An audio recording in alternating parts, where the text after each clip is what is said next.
So you want to get better at understanding English, Mhm. like really get better. Yeah. And who doesn't, right? Exactly. But sometimes it feels like you're stuck with the same old boring textbooks and news broadcasts. Oh, I know what you mean. Well, today let's shake things up and explore how podcasts can help us take our listening skills to a whole new level. Podcasts are great because they give you this amazing variety, Definitely. accents, speaking styles, all kinds of it's like a crash course in real-world English straight from the source. Totally. But I'll be honest, it can still be tough sometimes. Oh, for sure.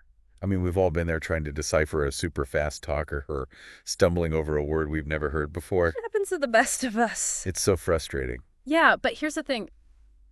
Those struggles are actually a good sign. Right, really. Absolutely. Yeah. It means you're pushing yourself. You're encountering new challenges that are stretching your listening muscles. Okay. I like where you're going with this. And podcasts are like the perfect training ground. They give you this safe space to experiment, make mistakes, and learn at your own pace. So it's not about being perfect right away. Not at all. It's about embracing the process, the ups and downs, the triumphs, and the stumbles.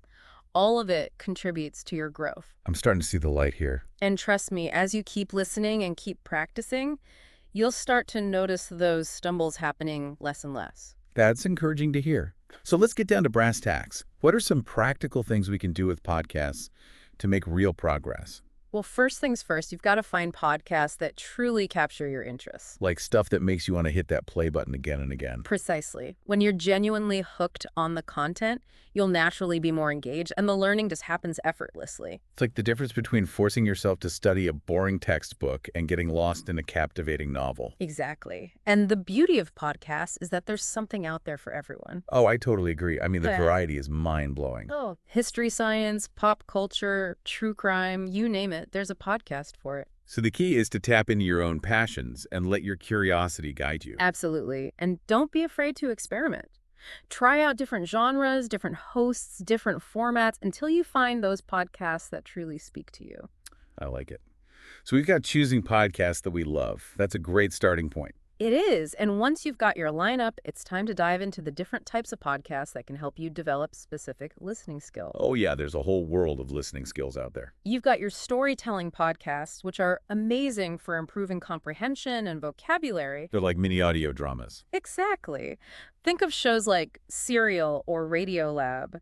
They use this immersive storytelling approach that keeps you on the edge of your seat. And in the process, you're subconsciously picking up new vocabulary and Yeah. getting better at following complex narratives. It's sneaky learning at its best. I love it.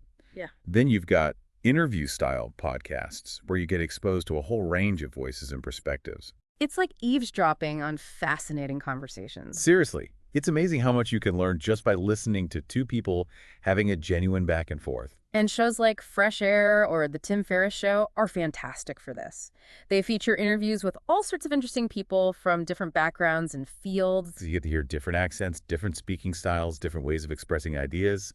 It's a real listening workout. And it helps you pick up on those subtle nuances of conversation that are hard to learn from textbooks. Like the way people use pauses and intonation to convey meaning. Exactly. It's all about those subtle cues that make spoken English so dynamic. And then we've got our educational podcasts. These are like mini lectures on any topic you can imagine. It's like having a world-class professor right there in your ear. And they're a goldmine for new vocabulary and information. Shows like Stuff You Should Know or TED Radio Hour are fantastic examples. They break down complex topics into digestible chunks and make learning both informative and enjoyable. So we've got storytelling, interview style, and educational podcasts, each with its own unique benefits for our listening skills. It's like having a buffet of listening options. Okay, but here's the million-dollar question. How do we make sure we're actually absorbing all this goodness and not just letting it go in one ear and out the other? That's where active listening comes in. Okay, tell me more. It's not enough to just passively listen. You've got to engage with the content. So it's about being an active participant in the listening experience. Exactly. Take notes, jot down unfamiliar words, pause and rewind if needed, and try to summarize what you've learned in your own words. It's like turning the podcast into a study session, but a fun one. Precisely. And another powerful technique is to listen to the same episode multiple times. Really? Wouldn't that get boring? Not necessarily. The first time you listen, just focus on getting the gist of the conversation. The second time, Pay closer attention to the details, the vocabulary, the way the speaker expresses their ideas. Oh, I see. It's like peeling back the layers of the onion. Exactly. And if the podcast has a transcript available, definitely use that for the third listen. You can follow along, clarify any words or phrases you missed, and really solidify your understanding. It's like having subtitles for your ears. Precisely. This multi-layered approach really helps you internalize what you're learning.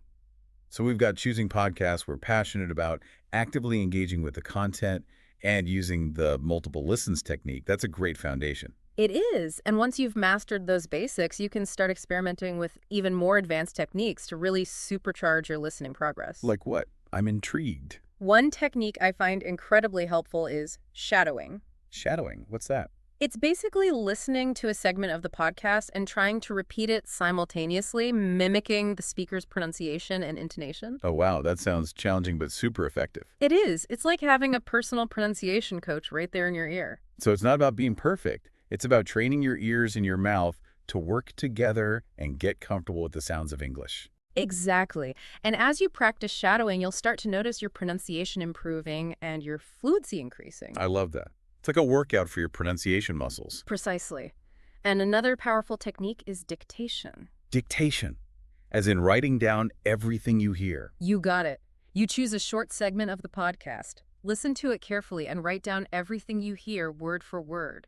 That sounds intense. It can be, but it forces you to pay close attention to every single word and really helps you improve your ability to distinguish individual sounds. It's like training your ears to be laser focused. Exactly. And once you've written down the segment, you can compare it to the transcript, if available, identify your mistakes, and learn from them. I can see how that would be super helpful for pinpointing those areas where your listening comprehension might be tripping you up. It's like a detective game for your ears. You're searching for clues and piecing together the puzzle of spoken English. I love that analogy. So we've got active listening, shadowing dictation, multiple listens. It's a whole arsenal of techniques to help you become a better listener. It sounds like there's something for everyone to try. Absolutely. And the key is to experiment and find what works best for you. Not every technique will resonate with every learner. So have fun with it, try different things, and see what helps you make the most progress. And it's all about finding what works for you, right? Like, no one's going to be amazing at every single technique. Yeah, exactly. It's about figuring out what clicks with your learning style, what helps you make those connections in your brain. Exactly. We're all unique learners, so what works for one person might not work for another. Makes total sense. Okay. So let's say you've got a few podcasts you're loving, you're actively listening, you're trying out shadowing and dictation. What are some other ways to make the most of those learning moments? Well, one thing I always recommend is zeroing in on specific aspects of listening. Oh, interesting. Like, what do you mean by that? Well, let's say you're struggling with understanding different accents. Oh, yeah, that's a big one. It is. So you could pick a podcast that features the specific accent you want to work on. Ah, so it's like targeted practice. Exactly. And even within that podcast, you could focus on specific sounds that are tricky for you. So like, if I have trouble with the fifth sound, I could specifically listen for words with that sound. Exactly. You could even make a list of those words and pay close attention to how the speaker pronounces them. It's like training your ears to be super sensitive to those subtle differences. Precisely. And the more you expose yourself to those sounds, the easier it'll become to recognize them in everyday conversation. Okay, that makes sense. What about vocabulary? I know a lot of people get hung up on unfamiliar words. Vocabulary is huge when it comes to understanding what you're hearing. Yeah. And one way to boost your vocabulary through podcasts is to keep a vocabulary log. Ooh, tell me more. It's simple. Every time you come across a new word, you write it down, look up the definition, and maybe even try using it in a sentence. Oh, I like that. It's like turning the podcast into a personalized vocabulary builder. Exactly. And the act of writing it down, looking it up, and using it really helps cement that word in your memory. So much better than just letting it fly by. Way more effective. So we're taking notes, we're building our vocabulary, we're honing in on those tricky sounds. What else can we do to squeeze every drop of learning from our podcasts? Yeah, what else is there? Well, I always encourage learners to think beyond just understanding the words. Okay, so like what kind of thinking are we talking about? Try to analyze the speaker's style, their use of language, their tone of voice. So that's interesting. It's Yeah. like going deeper than just the surface level. Exactly. Ask yourself questions like, what kind of tone is the speaker using? Are they being formal or informal? Are they trying to persuade me of something? What emotions are they conveying through their voice? Wow, that's next level listening. Yeah. It's like analyzing a piece of literature. It is. And the more you do it, the more you'll pick up on those subtle cues in spoken English. So it's not just about what they're saying, but how they're saying it. Exactly. It's about reading between the lines, so to speak. I love that. So we've talked about so many different things: active listening, shadowing dictation, focusing on specific sounds, building vocabulary, and even analyzing the speaker's style. It's like a whole toolbox of strategies. And the best part is you can pick and choose the tools that work best for you. It's all about customizing your learning experience. Exactly. And remember, the most important thing is consistency. Even just a little bit of dedicated listening practice every day can make a huge difference over time. It's like working out your ears. The more you train them, the stronger they get. I love that analogy. Yeah. So as we wrap up this part of our deep dive, what's one key takeaway you want our listeners to walk away with? I'd say the biggest thing is to remember that improving your listening skills doesn't have to be a drag. It can be a fun and rewarding experience. Totally. It's all about finding those podcasts you're passionate about and letting your curiosity lead the way. It's amazing how much has changed, since I first started using podcasts to work on my English. Oh, yeah, for sure. It really did feel like a whole new world opened up. Totally. It's like podcasts have this way of making learning so much more approachable and fun. Exactly. And I think a big part of it is that feeling of connection. Like you're actually engaging with real people and their stories. Yeah, it's like having these incredible conversations right there in your pocket. Seriously. And the range of topics is just mind-blowing. It's like having access to this endless library of knowledge and inspiration. And it's all right there at your fingertips. You can learn about anything you want, anytime you want. It's pretty incredible. So to all our listeners out there, we encourage you to dive into the world of podcasts and discover the magic for yourselves. Yeah, find those shows that light you up, that make you want to keep coming back for more. And remember, the journey to fluency is a marathon, not a sprint. So be patient with yourselves, celebrate those small victories, and enjoy the ride. Because the more you listen, the more you learn, and the more you learn, the more confident you become. So keep those ears open, keep those minds engaged, and keep exploring the amazing world of podcasts. Until next time, happy listening.